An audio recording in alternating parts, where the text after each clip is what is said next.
when do they occur on the farm, and how do we control them? Great. So there are many types of weeds, hundreds of species of weeds, and call them families or whatever of weeds. But broadly, we can look at two categories. We have the perennial weeds and we have the annual weeds. Yeah. Annual weeds are the kind of weeds that usually grow from seed, and they will sprout and complete their cycle within 1 year. And then we have perennial weeds which remained in the garden throughout 1 year, 2 years, 3 years.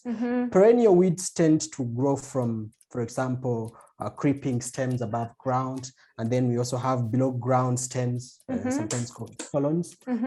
Take an example of what we call the wandering Jew. Yes. Take another example of couch grass, star grass, and a number of all those weeds. So, and for farmers, usually the other distinct difference that comes out between the weeds is we have the broadleaf weeds, and then we have what we call the grasses, which have some shape of sword, like sword-shaped grass weeds. So we have the grasses, and then we have the broadleaf weeds. So generally, that is the categorization that we'd love to share for this session. When they occur, from the definition of either annual or perennial, then you will understand that the annual ones pretty much within a year, and then the perennial throughout the year, you will find them around. But interestingly, there is another concept within the weeds concept that talks of the soil seed bank, which simply means there is a huge reserve of weed seed in the soil that are waiting for just an opportune time to germinate and come out. It is said that even when we clear a garden and have it weed free, over a short period of time, ecologically, some weeds will sprout, will germinate.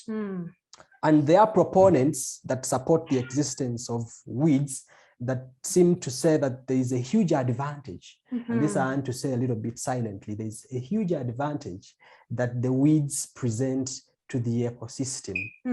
It is known that any plant, because we define the weed as a plant, has roots that tend to hold together soil particles and reduce the impact of soil erosion. The same plants also tend to support different levels of life and different types of life in the soil. So those are some of the advantages that some people present for why we should have the weeds. But later, if you're talking about our crop, then we need to manage the weeds such that we sure that they don't come up to a level that affects the yield, that affects the quality of the yield, and generally affect the things that touch our livelihoods. Sure. Let's bring it back home a little bit to the current state. So most of the farmers in Uganda are at the start of the season, right? So they are preparing their land. There may be some of them have already started planting. What should I think about when I am planning for my season right now? From August, maybe I have a maize farm right now. From August, I'm likely to harvest in Jan. Will I have annual weeds on my farm?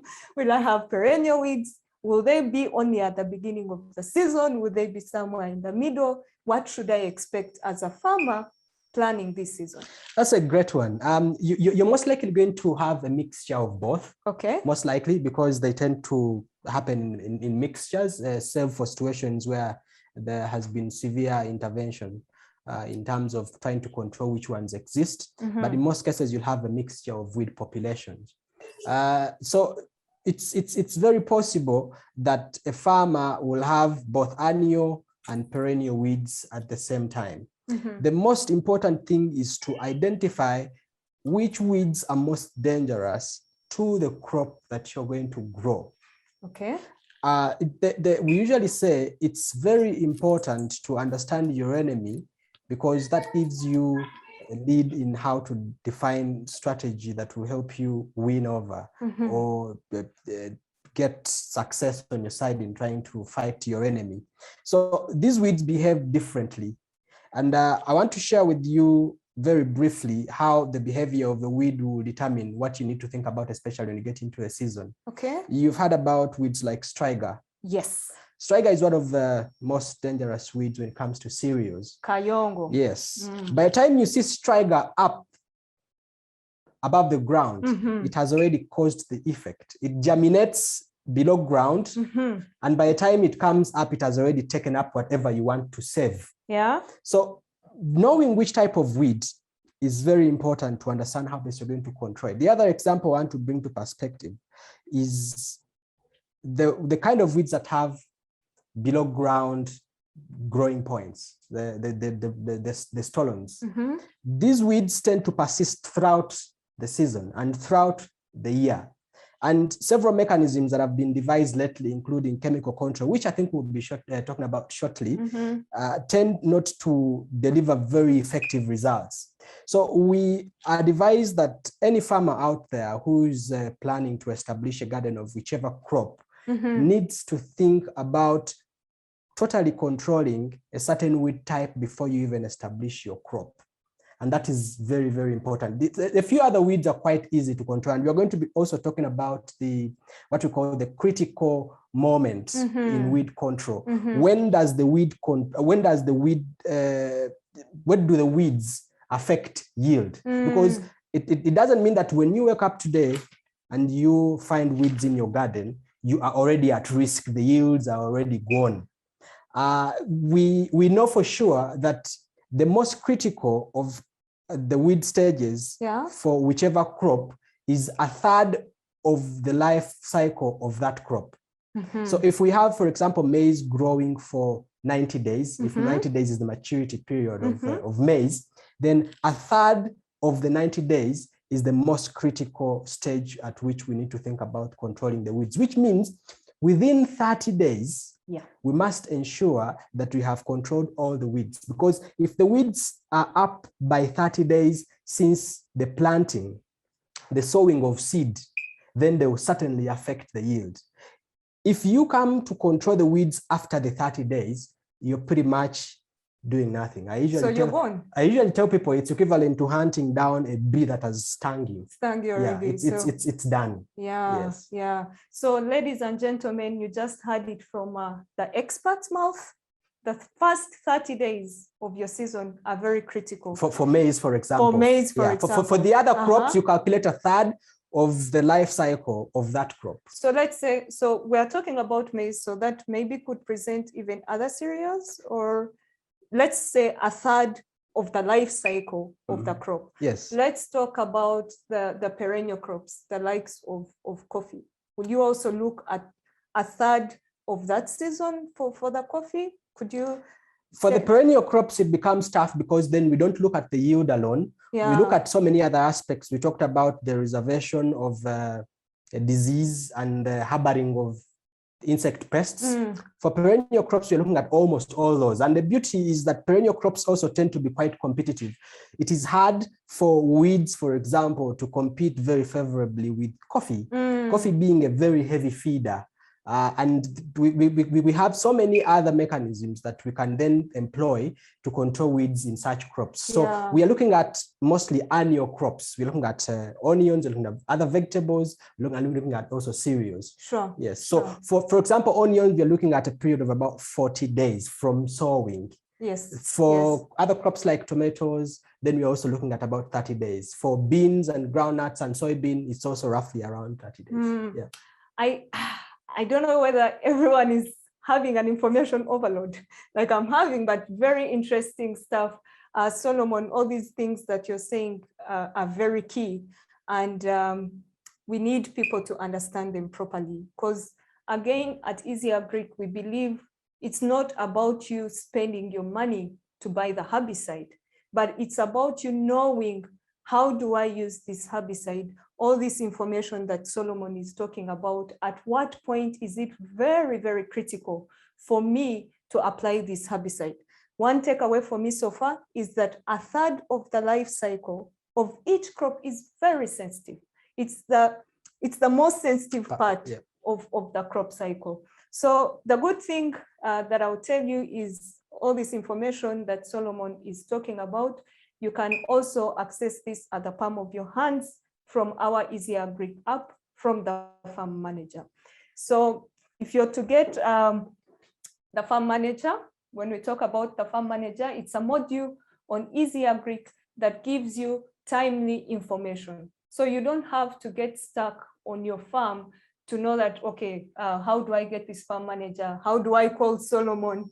For example, I don't have his number. How do I get to him? So download the Ezy Agric app today. You go to a module called Farm Manager and you find this information. Very shortly, we are going to take you through how you can get to Farm Manager. How do you identify the field management module and the procedures for managing the weed on your farm. So as we set this up, Solomon, let's dive into the second half of this session. Let's see, you talked about controlling the weeds. And before I even ask any other questions, could you please tell us the methods of controlling these weeds, the different methods of controlling these weeds? Well, very briefly, there are various methods. Yeah. Some we call them mechanical methods, where you're using a hand hoe, Yes. where you're hand picking. Those are mechanical methods. When does the mechanical method apply?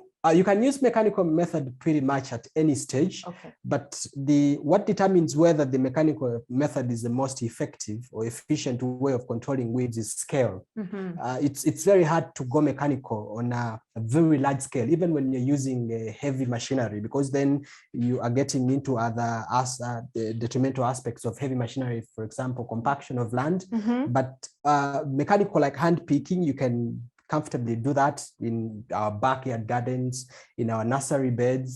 And then we can use hand hoes and machinery around about average acreage of maybe 5, 4, 3, 2, 1. Yeah. But when it gets too heavy and you're talking about square miles, then it's really hard to use mechanical methods. Then there are chemical methods where we're using different herbicides, okay. Those that are selective, non-selective, systemic, contact, and all the sorts that we'll be discussing also shortly. Yeah. There are also other methods. For example, they use those what are called cryogenic weed control methods, mm-hmm. which are usually directed towards degenerating proteins in crop tissue to prevent progress of weed. And then there's also use of fire flames. First pause there. Please. Could you spell that last method? Cryogenic. Cryogenic is CYR. Actually CYO, cryogenic, then GENIC. And you said, how does that work? Usually that is meant to denature protein in weed tissues. And you can use such things as a liquid nitrogen. Those are way beyond our practical situation. Okay. So we usually know the mechanical and then the chemical, and then of course the use of flames. Fire. Yes, fire, a little bit of fire. Also, the fire isn't meant to burn, like bush burning, but simply also to denature and to prevent weed seed from destroying the growing points from continuing to grow. Is that done maybe at the beginning of the season? Because I would light up my whole sure. Usually that is done at the beginning of the season. Okay. So all those techniques can be combined into. There's also biological weed control where we use biological organisms, including large mammals like goats, where you get the goats into the field and then they eat up the weeds. Yes, that is also very possible. Okay. And also the use of insects. You've heard of the water hyacinth, how they're trying to control it using beetles. And a number of so many others. So that is still biological. Yes. So we are almost about 30 minutes into this talk. It's still very interesting. We could carry on and on. So from the methods of weeding, I've picked the mechanical, where I could use the hand hoe and hand picking. Yes. I've picked the chemical methods, that is using the herbicides that you take us through shortly. There's the cryogenic. Cryogenic, the one that I couldn't spell properly, and you said maybe somehow not yet in Uganda. Then there's the fire flames that is used at the beginning of the season mostly, and number 5 is the biological, among others. So Solomon, we have so many scenarios that are happening out there. The farmers are using different methods. Sometimes they don't have enough knowledge about which herbicide should I select. So could you please tell us, how do I select the most appropriate method for my field and for which crop Are they crop specific? Are they stage specific? Please. Great. So we talked about herbicides now, chemical control. Yeah. They are different types of herbicides, and they are categorized differently. The categorization we want to use for starters is whether herbicide can control everything, or it can control just a few of the weeds. Yeah. And in that case, then we talk about selective herbicides, and then we talk about non-selective herbicides. The non-selective herbicides are herbicides, chemicals that we use to control all sorts of weeds. Anything green, non-selective will clear. It is non-selective. It doesn't select, it kills everything. We usually use those herbicides when we are clearing land at the beginning of the season. Yes. So we are talking about glyphosate, like Weedmaster. Yes.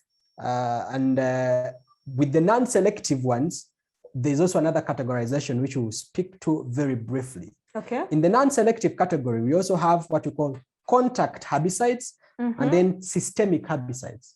Okay. The systemic herbicides, non-selective systemic herbicides, get into the system when sprayed, and they kill the weed all the way to the roots. So if we are looking at weeds that have below ground parts that are able to regrow, yeah, the non-selective systemic herbicides would be the best. And still we are talking about Weedmaster. Okay. So the non-selective contact herbicides are the weeds that also will kill everything green, yes, but will only affect the parts where they have gotten in contact with the weed. Okay. So it means if you have a weed that does not have growing points below ground, yes, for example, blackjack, locally, I think the Luganda word is sere, you don't have to worry about the roots. If you get the above ground parts gone, it's good and done. So the selective contact will do very well for such weeds. Putting the non-selective ones aside, then we have the selective ones. Before we go to the selective ones, first go back a little bit to the two types. There's the contact. Selective contact. Non-selective contact, yes, and non-selective systemic. Systemic. Yes. How do I tell the difference between the two? Is it normally on the labels of the herbicides, or is there somewhere where you describe this? How do I tell the difference between the two? So the labels talk about product category, whatever it is. We should be able to read at the front, especially because the label has 3 panels usually, the front, side, and side, left, right.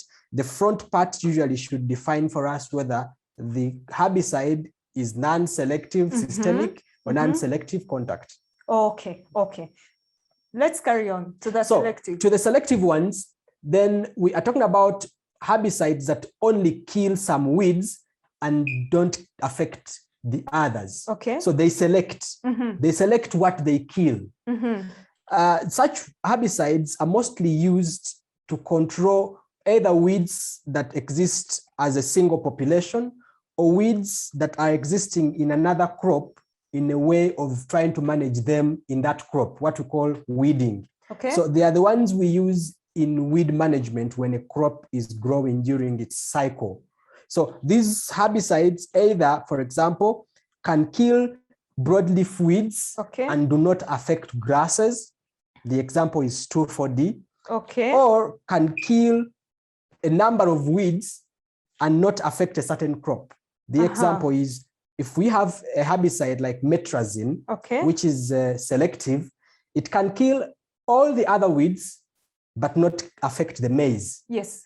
If we are talking about other herbicides like potent, it can kill all the weeds and not affect soybean or the common bean. The beans. If you're talking about ametrine, you can kill all the weeds and not affect the pineapples and the bananas. So that is the categorization of these herbicides at that level. But we also have another category of herbicides, categorization of herbicides, where it depends on what stage these herbicides control the weeds. So that's when you talk about the pre-emergence herbicides and then the post-emergence herbicides. The pre-emergence herbicides control weeds before they emerge, before they germinate. That means you can spray them to prevent the weeds from germinating. Yes, while the post-emergence herbicides can control weeds after, or only control weeds after they have germinated. Okay. We are using that science to combine the effectiveness of chemical control, and so we can have a herbicide that is both pre and post. That means when you apply it, you are able to kill the weeds that are in place and also prevent further weed germination. Interesting. So could there be a herbicide that is pre-emergency and at the same time non-selective? So those, are they like the same, or these are totally different categories? That's a hard one. There isn't really much of pre-emergence, non-selective. Usually the pre-emergence is also selective.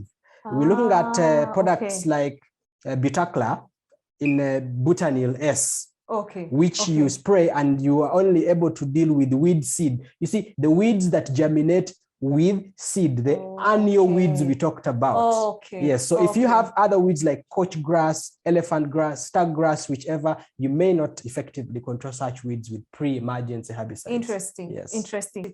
So I had already promised you that I would show you how to find this information on the Ezy Agric app through our module called the Farm Manager. Or at the moment, for any of you who has the app, you go to beta extension, then you can find all this information. I'll take you through shortly. For those who do not have the application, go to Google Play Store, type in Ezy Agric. We'll show it to you shortly in just a moment. So you type in Ezy Agric, download Ezy Agric Farmer, and you'll be able to see the different steps for you to get to this information. I'll get back to showing you how to get to the Farm Manager in just a moment. So how do I know that what I'm buying is not fake? Could you just make it very short, because it's a heavy topic that we need to discuss even on another day. You could even tell us what Bukola is trying to do in this direction. Well, 2 things or 3 for this. For you not to fall victim of a counterfeit pesticide, one, you need to know your product. Yes. Everyone who uses whichever product needs to acknowledge and appreciate the different aspects, features of that product. Such that if you go back to buy the same and you realize a few features have changed, you need to suspect. The other very important one is the issue of the source. Yes. Where are you sourcing from? Yes. We have various avenues of getting genuine products. Yeah. For example, you can get products from Bukola Chemical Industries Limited stores. Yes. Or the outlets in Kampala. Is it branded? Yes, branded. We have 3 outlets, one in Container Village, another on Kafumbe Mkasa Road, another one in Busega, and another in Mbarara. But these products are across the country with different agro input dealer shops.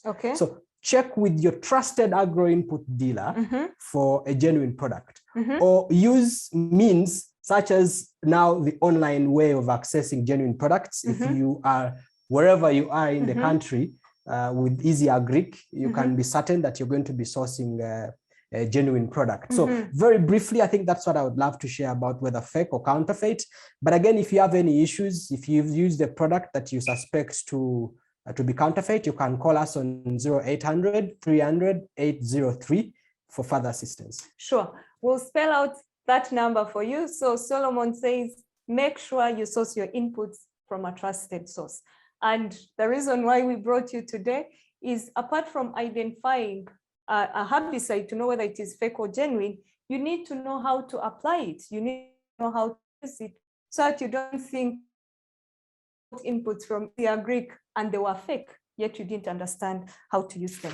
So we have a couple of questions in the chat. Please, once again, if you have any questions, please type them there. We'll get to them very shortly. I just have one last question, and please, Solomon, feel very free to add anything else that you think the audience should know about. Sure. So what else might stop the right herbicide that I buy from working effectively? Great. And I think that the discussion has started. Oh, really? That's the hottest one. Then we're going to spend the whole night here. Because if you have a herbicide, whether original or legitimate, yes, it may fail to work. And there are reasons. We want to start with the very basic ones. One, the herbicide must be original. If you're talking about counterfeit, definitely it may not deliver. Yes. In fact, in most cases, it never delivers. The other is what we call the mixing rate.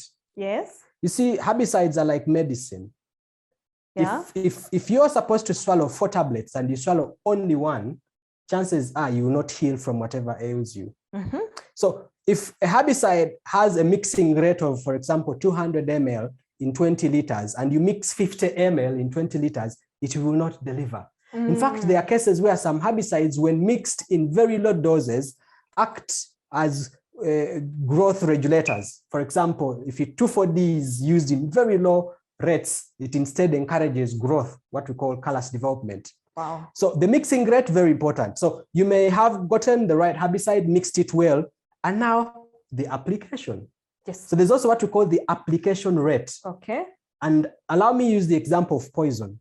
Even if you had the toughest poison and took very little of it, the honest truth is that the best you can get to is falling ill. Have you tried it? No, I'm not about. So the application rate simply means how much of the mixed product you are applying per unit area. Yes. If 2 liters of a herbicide like Weedmaster is supposed to treat an acre, you cannot use 1 liter because Yes. 1 liter will be ineffective. It's like going hungry and eating 1 grain of rice. Yes. It is the right food, Yes. very well prepared. It could even be a pilau grain. Yeah. But if you do not eat sufficient amounts of the same, Yes. you will not feel satisfied. Sure. So that aside, you've mixed well, applied well, and everything, still the herbicide may not work for you as you expected. The reasons could include the following. One, the weeds are supposed to be treated with a herbicide and allow the herbicide to penetrate and enter tissues for about 3 hours before interruption with rain. So if you spray and it rains before the lapse of 3 hours, the weeds, the herbicide may not be effective. Okay. If you treat weeds that are overgrown, again, the herbicide may not be effective because overgrown weeds require way higher application rates, which are difficult to reach. We have seen people treat weeds which are pretty much their height. So if you have a leaf blade this high and you're spraying on top, only a little bit of it may be getting onto the leaf. Right. So you need the whole blade to get the herbicide to be able to penetrate. And then there are what we call physiological mechanisms or aspects or features of the weeds that may prevent them from being effective. One, some weeds are hairy. So when you spray a hairy weed, the droplets of the spray mixture may be held above the hairs and not reach the tissues for the penetration to happen. So we usually need to use what you call spur spreaders of surfactants like golden drop to reduce the surface tension to allow the droplets get to the leaf. And then some tissues of some leaves of weeds have thick bodies that are also hard to penetrate, that could also be water hating. They don't like water. And remember, you're applying a herbicide in a water phase. Yes. So the droplet gets to the leaf, but it cannot stay on the leaf. It flows off. So the herbicide content that is in the droplet cannot get into the leaf. So those are all very important aspects that people must appreciate. And then lastly for today, and because the time is running out, yes, the time of treatment also matters. Yes.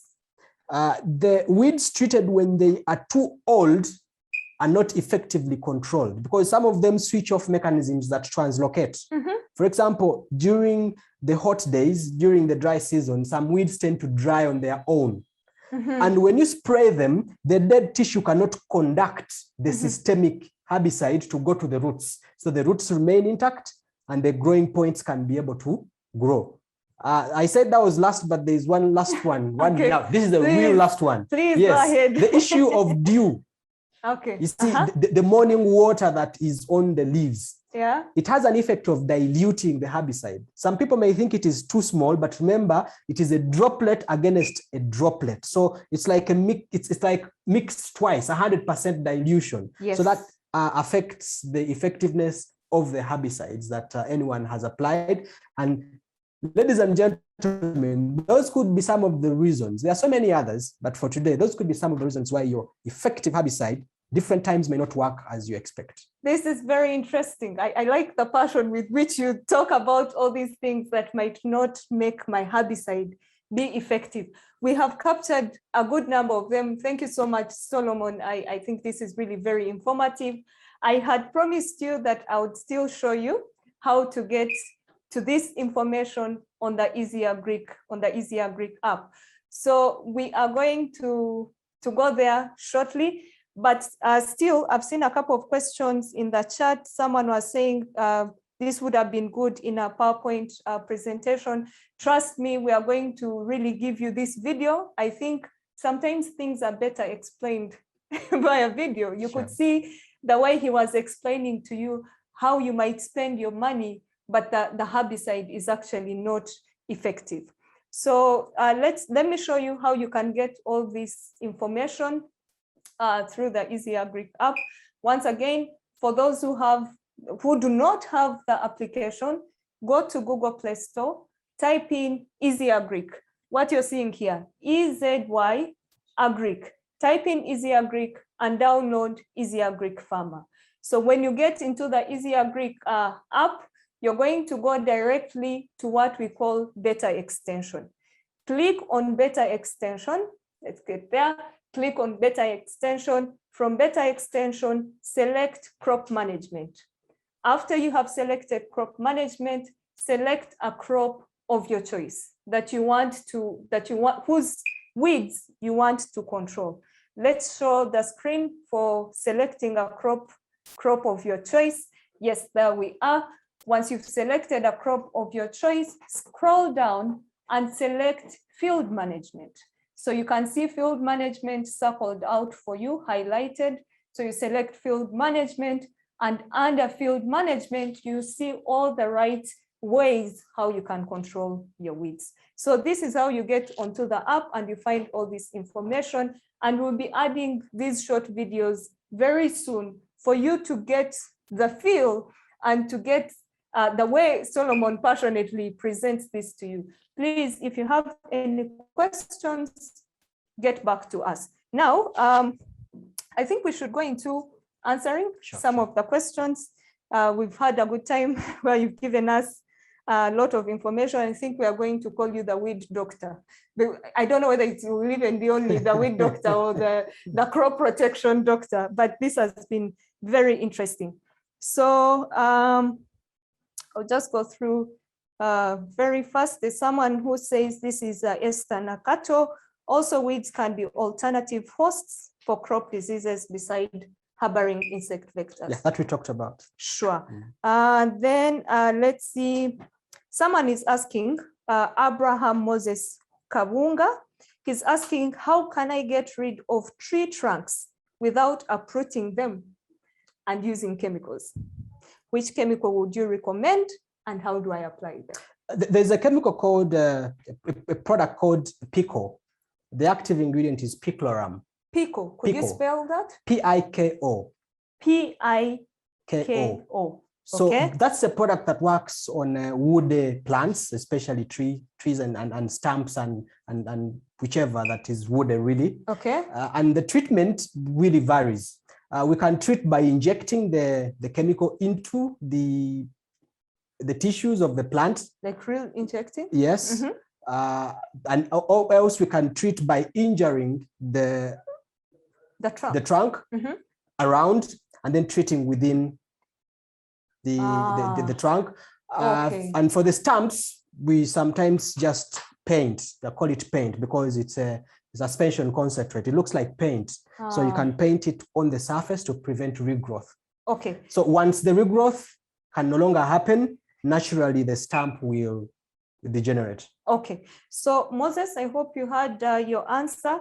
Use a product called Pico. If you haven't downloaded the app yet, download Ezy Agric. We'll show you how to get to AgriShop, and you can order for such products that Solomon is talking about.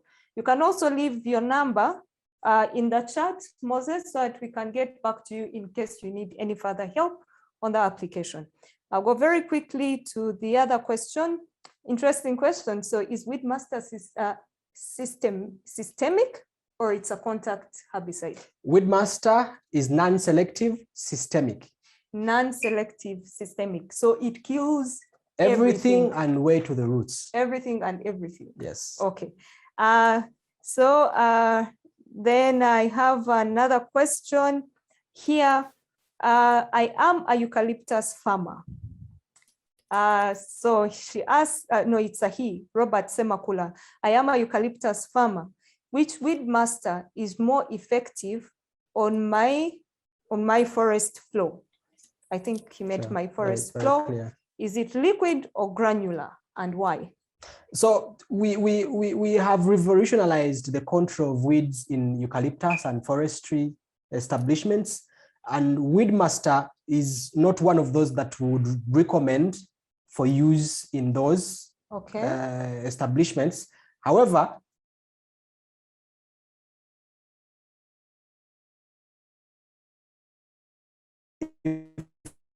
if one glufosan. Glufosan. Yes. Can you spell that for glufosan? Is GLUFO.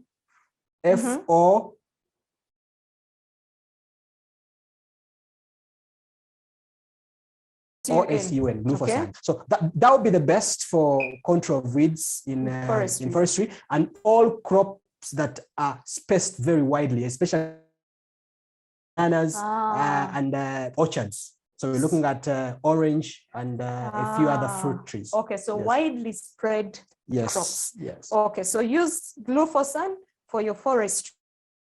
Again, you can access it through the AgriShop on the Ezy Agric app. Questions are coming in. I think you'll allow us to go beyond by a few minutes because there are some things that we cannot really afford not to answer. And Solomon, thank you again for making time for us. I hope you add us a few more minutes as well. So I'll try to bring out as many questions as I can. So someone is asking, do you have a selective herbicide for compound grass, Postemergence?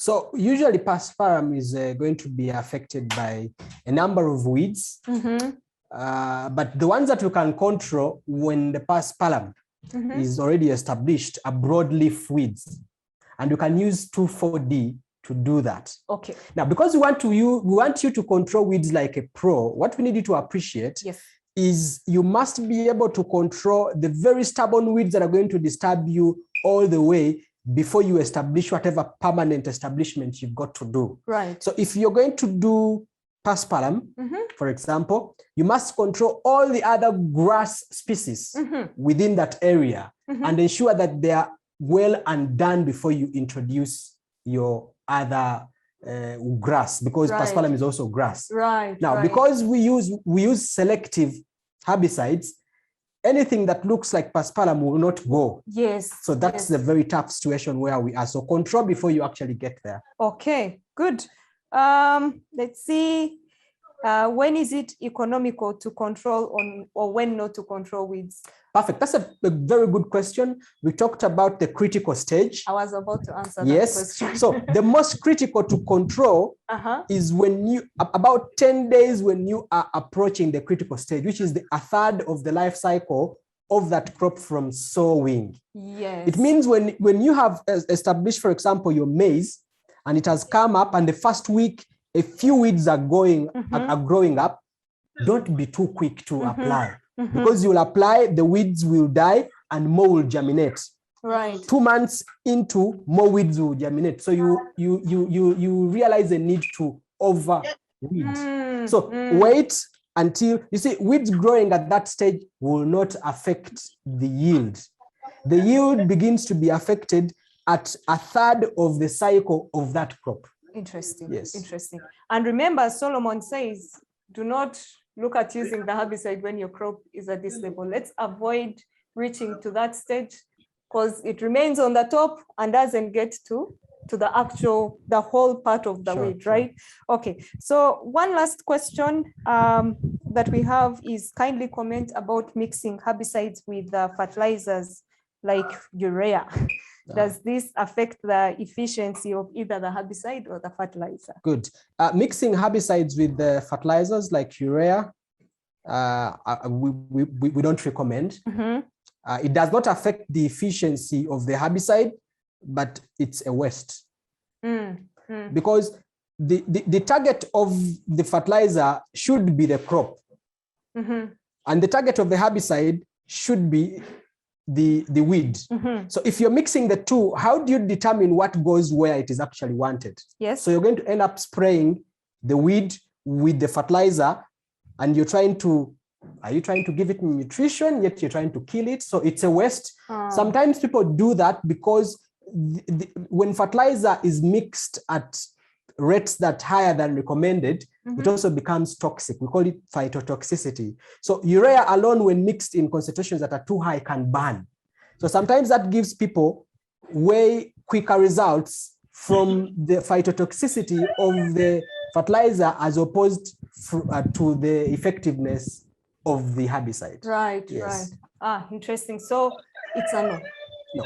Not recommended for you to mix your herbicides with the fertilizer. However, you can mix herbicides with insecticides. For example, if you're trying to control termites and you're managing weeds in, for example, maize, you can comfortably mix the metrazine with an anti-termite like chlorpyrifos ant killer or amida imidacloprid, and then you spray. Sure, very nice. So there is also another question before we go to the video on how you can get on board on Ezy Agric. So there's another question someone asks, Sophie is asking, do you have any solution for snails in the gardens? Interesting.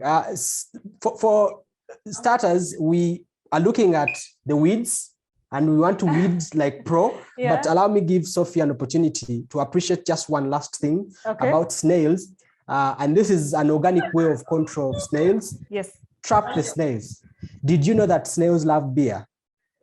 So you can give them some. Set up beer traps for snails. They'll all come in one place, collect them and get rid of them. So how do you set up the beer trap? So the beer trap, get a small container, dig a small hole, get a small container, cut it, put it put the container into the hole, half fill with beer, shed it a little bit such that the snails can find their way around, and you find your snails. So it doesn't matter any kind of beer, provided it's a malt. Yeah, any beer really from malt, yeah. Any kind of beer, that's interesting. So thank you so much once again for joining us this afternoon, and for some where it is an evening or it's a morning, thank you so much for joining us once again. We'll take you through on how you can get on board on the Ezy Agric app. And just before we do that, I'm very glad to tell you that Sam will share with you the link to this video so that you can always revisit and see what key points came out for you. We'll share with you our contacts so that you can get in touch with us. We're really committed to serving you the right way. We'll go beyond even talking to you on video, but also visiting you on your farm. And lastly, please remember to download the app where you can find all this information through our farm manager. We are committed to serving you the right way. And for every Friday, we're going to be seated here talking to you for you to become a pro in the way you manage your field. We are not yet done, so please don't go away. Let's take you through how you can get on board on the Ezy Agric. Hi, thank you for downloading the Ezy Agric Farmer app and welcome to the world of endless farming possibilities. The Ezy Agric Farmer app is a one-stop solution for all your farming needs. Let's begin by completing your profile. First, tap on this edit icon and enter your details like name, gender, phone number, region, and save. This will help us serve you better. After completing your profile, you can now navigate through various sections of the app. To manage your farm efficiently, tap Farm Manager. To create and keep track of your farm records for free, tap Farm Records.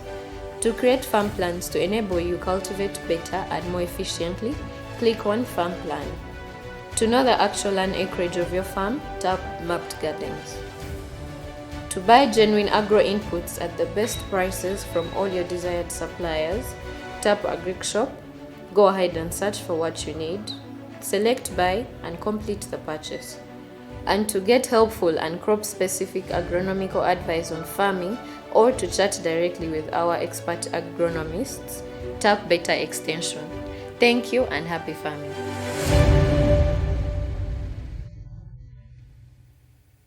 Thank you so much once again for joining us. We hope to see you next Friday afternoon. Keep your eyes on our social media platforms to see what is coming your way. And don't forget to download the Ezy Agric app. Once again, EzyWay Agric. You'll find all the products from the likes of Bukola, old people, 48 years, so they know the game very well. So please don't miss out and hope to see you next time. Thank you very much and have a good evening.